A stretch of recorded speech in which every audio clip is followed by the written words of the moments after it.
Hey everybody, welcome back to the Stoneface Reactions. I'm Theta, and we are back with, well, not an episode or even the movie Escaflowne. We're back for rankings, character rankings for that matter. Normally I would usually do like a top 5 episodes listing for this, but I just wasn't feeling it for Escaflowne for some reason. I guess because all the episodes are generally really good, and there's only a few exceptions for episodes that I didn't like. Like the one that always comes to my mind is the one where Hitomi goes back to Earth, but she goes back to Earth in the past of events that we've seen happen on Earth.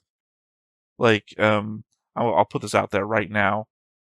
Phil Fisher pointed out to me on Discord that there's a couple of characters missing, like Hitomi's mother and grandmother, and pointed out that they're in a couple episodes and they're kind of important. It was not a conscious choice on my behalf to not include them in the poll. I guess I just kind of forgot because at the end of the day, I'm the only one making all of this, right? So, but I would also say their import is, well, Hitomi's grandmother, important. Hitomi's mother, not so much. From the aspect of Hitomi going back in time, back to Earth, negates the scene of them talking to the mother and learning all the backstory stuff because now that never happens. That is exposition for us in the audience. It's not exposition for the characters in the show because they no longer do that. They have no idea what happens to Hitomi. Previously, they were present for the event. Now the event just never even happens. Hitomi goes back on her own. And God forbid, whatever you want to consider canon, the movie or the TV show, because those are completely different too. So, anyway, I don't remember why I was bringing that up anymore. We have the character rankings. And as a reminder, the character rankings are based off of 5 traits that we rank them on: distinctive personality, compelling backstory, iconic visual design, emotional resonance, and lastly, significant character development. So we take all of those factors, we put them numerically together, and then we rank them from F all the way up to S. And of course, since it's 5 different traits, you have a score of 1 to 5 in each, which means you can have a minimum score of 5 and a maximum score of 50. As always, we put this out there as a poll so that you can join up with, well, when me and Lessons do it, our rankings. In this case, it's just a solo thing, so my ranking. And each character will have a thing next to them, like this. Dan is our example character from Voltace 5. We'll have a colored bar next to him, which is represented by these. Obviously, other shows we have different colors, so in this one, it's these. If the thing is blue, that means that I scored it higher than the audience did. If it's red, that means you scored it higher than I did. And if it's gray, that means we scored it the same. Uh, Black is only there for sometimes when we get no response from the audience. Happens. And then Dan is usually actually the show for the new thing, which is the arrows, which then shows representatively if there's a big difference between how we scored things. In this case, if there's nothing there, then it's less than a 5-point difference. If there's 1 arrow, it's greater than 5. If there's 2 arrows, it's greater than 10. If it's 3 arrows, it's greater than 15. It's never happened yet that it's been greater than 3 arrows. If there is, then I have to wonder if something's gone wrong. So, that said, let's go ahead and hop in and see what F tier is like. So, F tier, we have mainly what seems to be Alan's crew, and I guess, oh God, what was his name? Freed's assistant that showed up in that one episode, right? Kaja really doesn't do anything except for that one episode where he appears. Otherwise, Ort, who I never even named on the board, I was confused when I was putting the list stuff together for a moment because I'm like, who the hell is Ort? It's like, oh, that's right, that's that guy with the cut on his head. By the way, you can already see that I ranked them higher than you guys did by over 5 points. You guys did not give a crap about Alan's crew. Again, this is not all of Alan's crew. Obviously, if you're familiar, you can recognize that certain people are missing, but not really a lot to talk about there. They are the least interesting, I guess, of the show's characters. So to D tier. Oh, before I actually move on, I should put out there the numbers beneath are the scores that they got, and the order that they're in is just mostly random. The 12s together does not mean that Pyle is better off than Kyo. They are exactly the same. There just has to be some sort of order to it. All that matters is Kyo is technically, by voting, 1 point better than Tio. Sorry, Kyo is 1 point better than Tio. And that's the same thing. Like Tio and Cats are the same, Cats and Orts are the same, etc. So, to D tier. We got a couple of characters that you guys voted were better. Obviously, one here by a lot. Encia, Alan's mother. You guys voted them higher by over 10 points. Like, I'm the one that dragged them down in the score. I'm not exactly sure why. They are backstory. At most, they don't have anything that happens other than she really loved Leon and then she died sometime after he left. I don't see that being so valuable that they should be way up there on the board. A character who only serves to exist for motivation is a hard character for me to rank very high at all. Obviously, I thought Miguel was a very important character. When it came to background side characters, he's the one of the Dragon Slayers that goes in, does stuff, has a lot of motivating stuff, and then he gets killed by Fulkin's other guy, the doppelganger. So he featured a lot more, even though he seems to be, well, I guess he's in with the other Dragon Slayers. Dalit, Gaddy, Shesta. He is the highest ranked of the Dragon Slayers. I should also note that you're going to see a lot of blue here on the bottom. That's going to change pretty quickly. Obviously, Gaddis, the leader of Alan's men, so I think that's probably going to be the last of Alan's men, because he is the highest ranked for having all of the speaking roles. Grava Aston, King of Estonia, not really that important of a character in my eyes, especially because he gets replaced as the show gets on, because he gets sick and then just taken out of the picture. Sora from the movie, who I had no strong feelings about. And I ranked her higher than you guys did. So clearly you guys had no strong feelings about her. And Nakushi, the only other character who's directly from the movie, because everybody else has their, not cohort, but their other version of themselves in the movie. So, Radine, the other guy from Alan's crew, you guys voted him higher. I apparently draw him down. He got a 16, and Goddess got a 19. But it's less than 5 points, so he would have been in the same realm as Gaddis.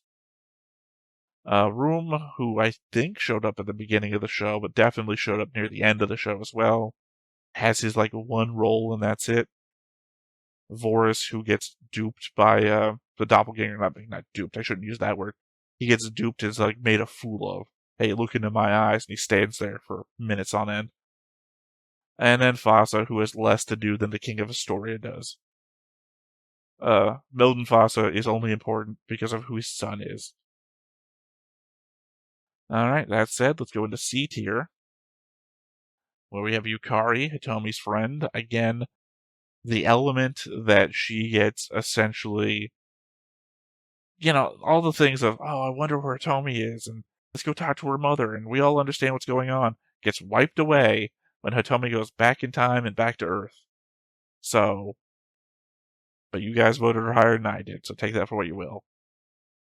Adelphos Geen, the only of the generals of Zybok who really gets speaking roles and reflects on things as they happen. I thought he was really important, especially that scene where he's looking at Delandu and he's like, what's happened to Zybok? Also the final battle bit, to the point where I scored him over 15 points higher than the rest of you, which would mean that he should be an F tier if I only based it on your votes. I raised him up to where he is. Susumu Amano, who I thought was going to be a real important love interest. You guys voted him higher. I thought I voted him pretty high, but apparently you guys, well, it's less than a 5-point difference. But again, like I said, all of their exploration into what's going on gets wiped away with Hitomi going back. Mole Man, we have all agreed should be ranked 24. You guys voted, I voted, same vote. No disagreement. Let's see, Vaughn's dad, not a lot to say. He had his backstory elements. I guess that's the difference here. Vaughn's dad has backstory, motivation. We know why he fell in love. We know who he fell in love with. We know why it's motivating for Vaughn and Falcon. And then we just have Incia, who, what? What are you going to say? Ares Aston, who I thought was going to be way more important than what she was, but, just serves to be a background menace in the family life of Malernia and a little bit of Alan. Leon Shazar, Alan's dad. You guys voted him over 5 points higher than I did. Fair enough. He is very important to the show.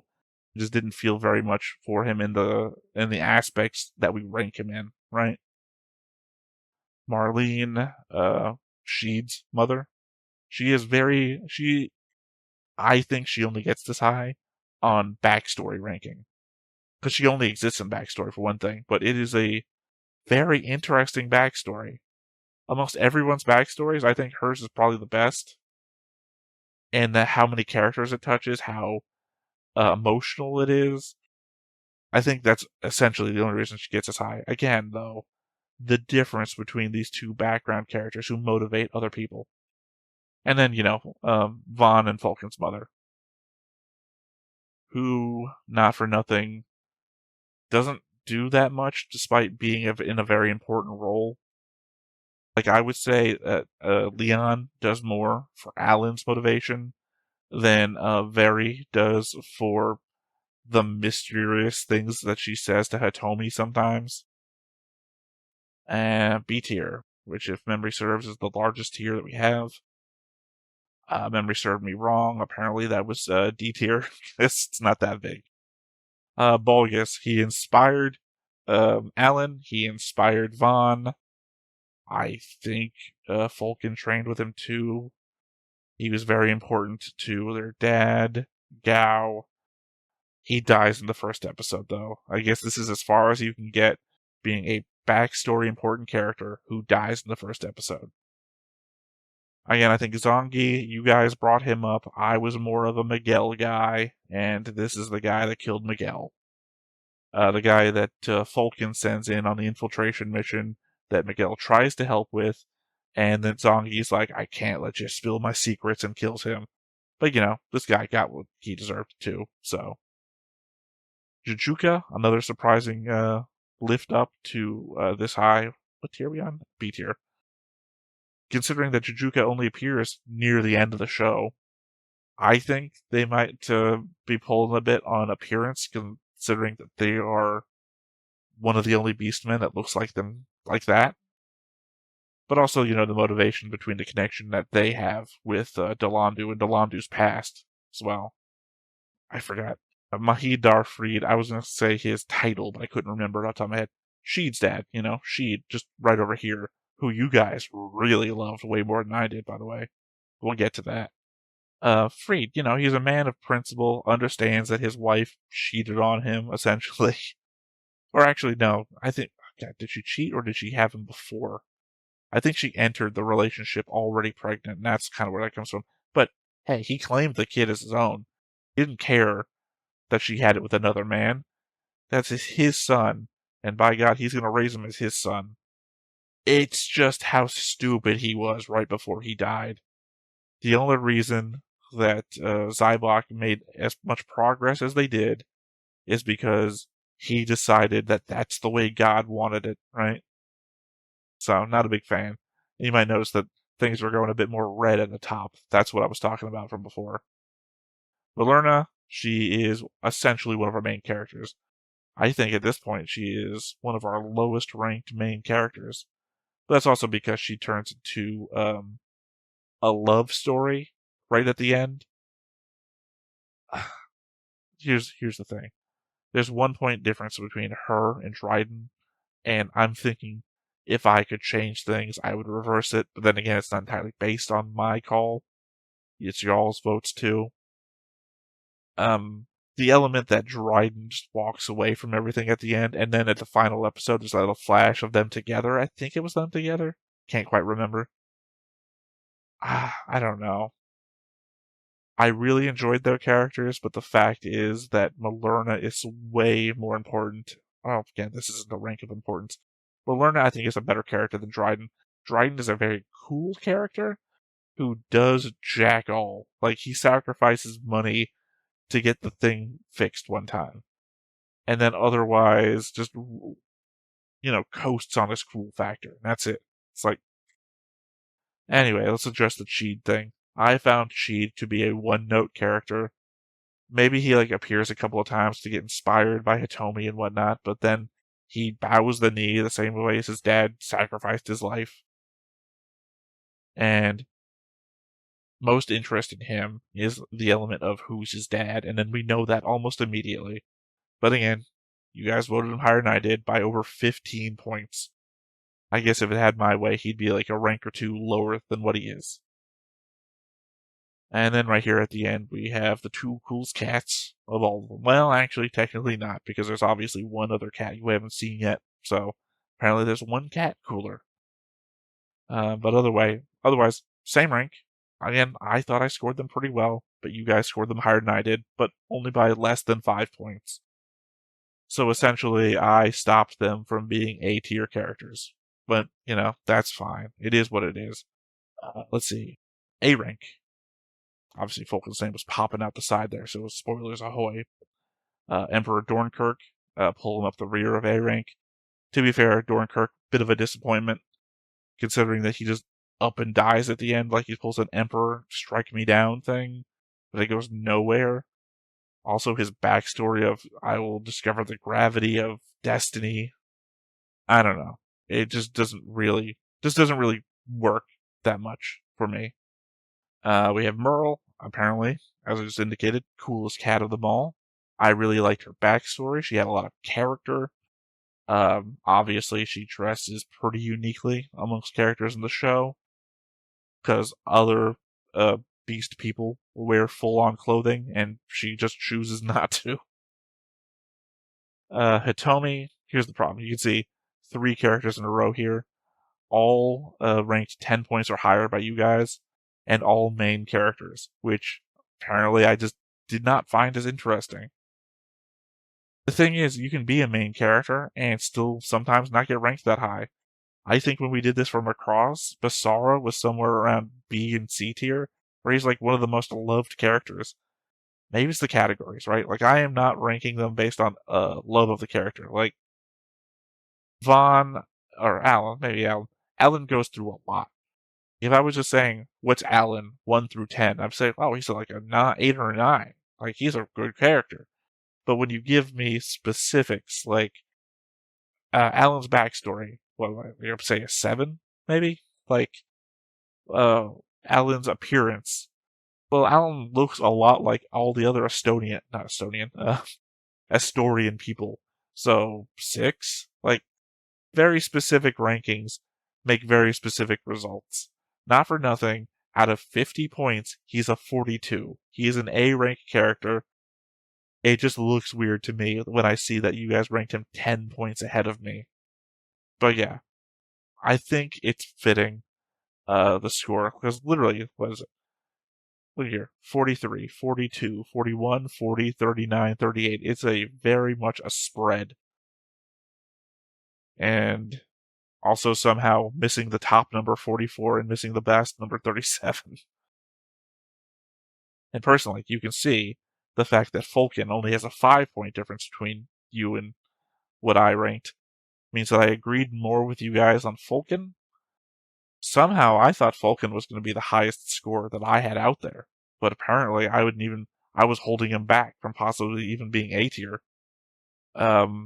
Yeah, I would also agree that Alan is a more interesting character than Vaughn, but at the same time, I think what's holding Alan back in my book is the fact that for the back half, Alan is mentally manipulated into not being the same character he is from the beginning, I enjoyed him more from the beginning than I did at the end. The I'm going to keep you locked in a cage like a bird thing did not play well for me. Well, finally, there is S tier. And I do not remember who's left. I'm going to guess there's only to be one character. I mean, you're saying you made the board. My memory don't work that way. Also, I just got on watching 6 other shows, so who the hell knows? Ah, that's right. Delandu gets into S tier by 2 points. And by the way, you guys scored him higher than I did. And he's the guy I'm freaking drawn as. See, either way, obviously it's Delandu, but also, God, I keep saying her name wrong in my head all the time. Celeste, Sinette, something. Alan's sister. The most complicated backstory of all backstories. So obviously he got a 10 on backstory from me. He is a very complicated character when it comes to not only switching between them, personalities, I mean, but, the wide strokes he takes from being one way or to the other way. When he goes into remorse mode, I'm alone, his relationship to Jaku, his development towards Alan. There's so much going on with Delandu. If Delandu didn't make S tier, I would have been questioning everything about how we do this ranking system. But yeah, obviously you could also say, well, what if I only ranked people off of the movie? And I would say that would be a horrible way to do it. So, yeah. So, that said, as I said, this would be a very short recording because there are less characters in the show than the normal shows that we typically do rankings for. And again, I apologize. I've just decided this time not to do a top 5 episode. I think if you really want to know which episodes I thought were the best, watch my reactions. I mean, if you're here at the character ranking, you probably did, and you probably already know. So I think with all of that said, I know I didn't go into depth on like everybody, but I'm only here really to show you the representation of all the votes, yours and mine included. And you know what, actually, before we wrap up, since this is just a short thing, let me check out the form real quick, just so I can tell you the difference here. Let's see. So I can tell you whom I rank the highest versus who you guys rank the highest. Because obviously you can see the difference between our scores there, but you're never going to see the actual top tier. Let's see. They got 3, they got a 34. So my highest is 34 so far. 37, 41. 41 is my highest rank. Yeah, okay. My highest was a 41, which was, unsurprisingly, Delandu. Obviously, I thought Delandu was the best character in the show. I don't think I have to look anymore because I can see that all of you guys gave Delandu a 50. So I don't think anyone else got a 50 from anything, which means that you guys gave him a perfect score. So, yeah. So, I guess I didn't even have to do that. I might just cut that part off of the final edit. Delandu got the best score based on everything. Well, Phil Fisher here is in live, and he wants to indicate the mystery about Dornkirk, so go ahead. Is that your big reveal, Phil Fisher? That Dornkirk is Isaac Newton? Because, I mean, I referenced the whole Gravity of Destiny thing, but I was just talking about this in the ranking. I mean, I'll admit, really, because obviously if I had thought of it at the time, I would have, I would have mentioned it in my notes or something, Isaac Newton this or something, because Isaac Newton did go crazy in the back half of his life. I think he was drinking mercury at one point. But, yeah, I mean, it didn't do a lot for me because I don't know enough about Isaac Newton's life to, I don't know enough about Isaac Newton's life to, like, commentate about what the show is doing related to him. Also, because we don't focus a lot of on Dornkirk outside of the aspect of that one episode where we flash back to his backstory. Because otherwise, the stuff he's doing on Gaia just doesn't involve that much. So the idea that it's just Isaac Newton is just, I don't know. I think it actually takes away from the character of Dornkirk, because Dornkirk is a guy from Earth who was scientifically minded, who then upgraded the lives of the people in Zybok. If it's actually Isaac Newton, I don't think Isaac Newton would have the technological knowledge to do that. Like, it brings into question concepts of how much does Isaac Newton know. Like, you could have done that on Earth. Like, no. So yeah, no, I just don't think it does anything. I think it's better just to have him be a generic guy named Isaac. Opinion. One man's opinion. Well, anyway, as I said, I believe that is the end of this, which means this is also the end of Escaflowne. We will be starting Garasu. I'm sorry. Raven does not choose its master. Next week, I believe. It's the plan. We'll start the first episode of that, and that'll be the new thing. I do not think there's anything else that needs to be announced here. No. I mean, Link Click is going to be ending soon, and then we'll replace that for another show at the time. But that'll be discussed then. So, I think that is it for today. So, once again, thank you all for joining me on this journey. I have been Theta. This has been Stoneface Reactions, and we will catch you next time. Bye-bye. Hey everybody, thanks for watching another Stoneface Reactions. If you have an idea of another video we could go ahead and watch, go ahead and put it in the comments down below and we'll add it to the wheel. Be sure to like, comment, and subscribe, and let us know what you thought about this video, what parts you liked. And until then, we'll see you next time. Is this too goofy?